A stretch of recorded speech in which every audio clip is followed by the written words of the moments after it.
some encounters you've had with intoxicated person or driver? Intoxicated drivers, I mean, we handle all different types of calls. We handle everything from the drunk driver to, just people drunk in the middle of the street after the bar, they can't find their way home, stuff like that. So in general, any type of drunk, people that can't even remember where they are because they've drank so much, to the point where they either try and get into a car, end up crashing, we end up pulling them over because we get a call. Okay. Have you encountered a lot of intoxicated people since you've been a cop? Yes. Okay. What is the regulation when you pull over or receive notification for an intoxicated driver? There's a bunch of different situations. Sometimes we receive calls where someone's following a car and we have to try and get to wherever they are to pull it over. Mm-hmm. At that point, then we'll stop it, or if I stop it on my own, because I see it. Either way, we stop it, and then there's a whole bunch of pre-arrest screening, standard field eye sobriety tests. So I'm going to interview at the car, see if I smell anything, ask you why you were driving erratically. Mm-hmm. At that point, then if I believe that you've been under the influence of alcohol, I'll have you step out of the car. At that point, we'll issue what's called the standard field eye sobriety tests, which are 3 different tests, which include an eye test, a walk and turn, and a one-leg stand test. Mm-hmm. At that point, if you fail those tests, and I believe I have enough reason to believe you're under the influence of drugs or alcohol, then you'll be arrested, at which point you're brought to the station, and then you can either elect to take a breath test, and we'll find out your blood alcohol content, or you have the right to refuse that test, at which point your license is suspended for longer than it would have been if you failed the test anyways. Okay.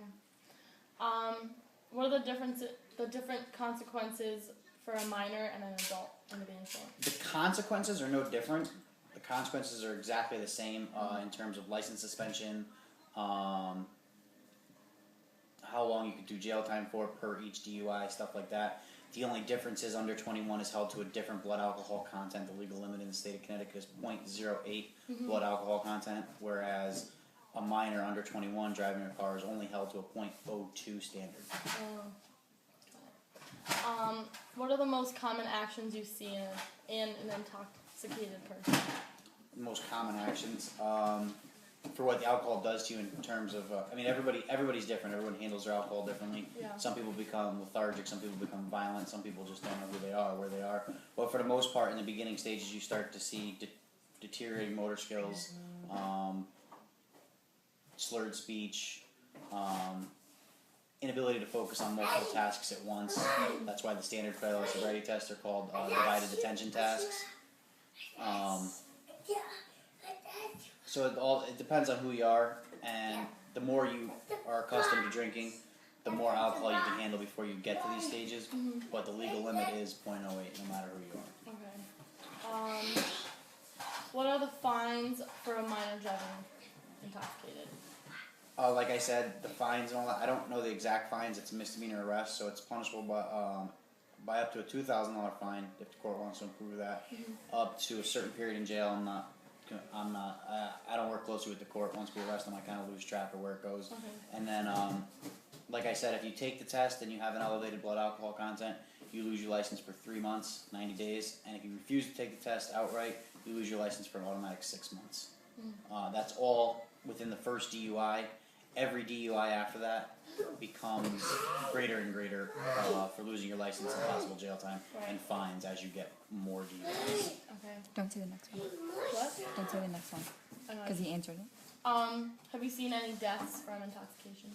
Any deaths from intoxication? Yes. Part of my job in the police department is I'm part of the fatal action reconstruction team, so we do handle those.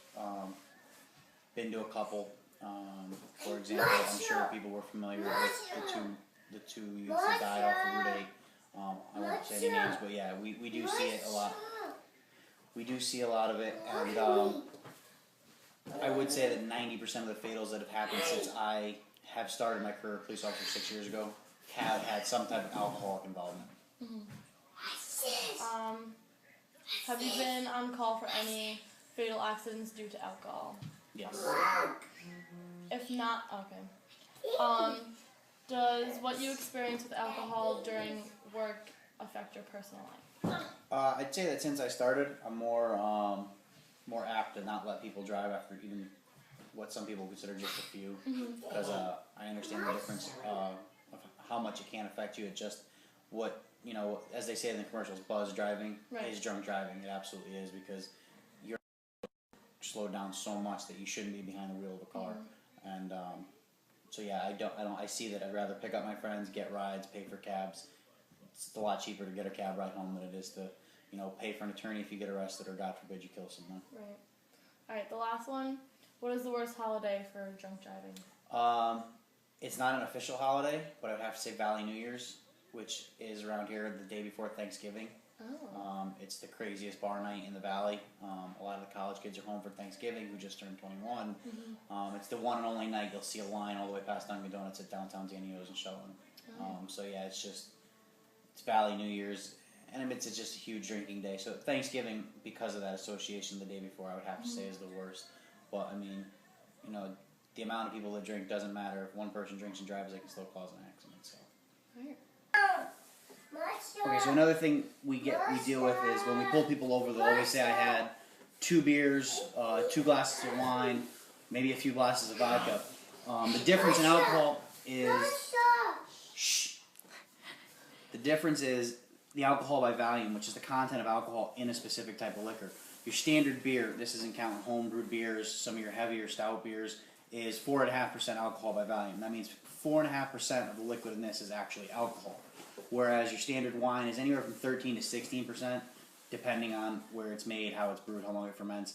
Your standard hard alcohols are rated in proofs. Your standard alcohols are 80 proof, like this.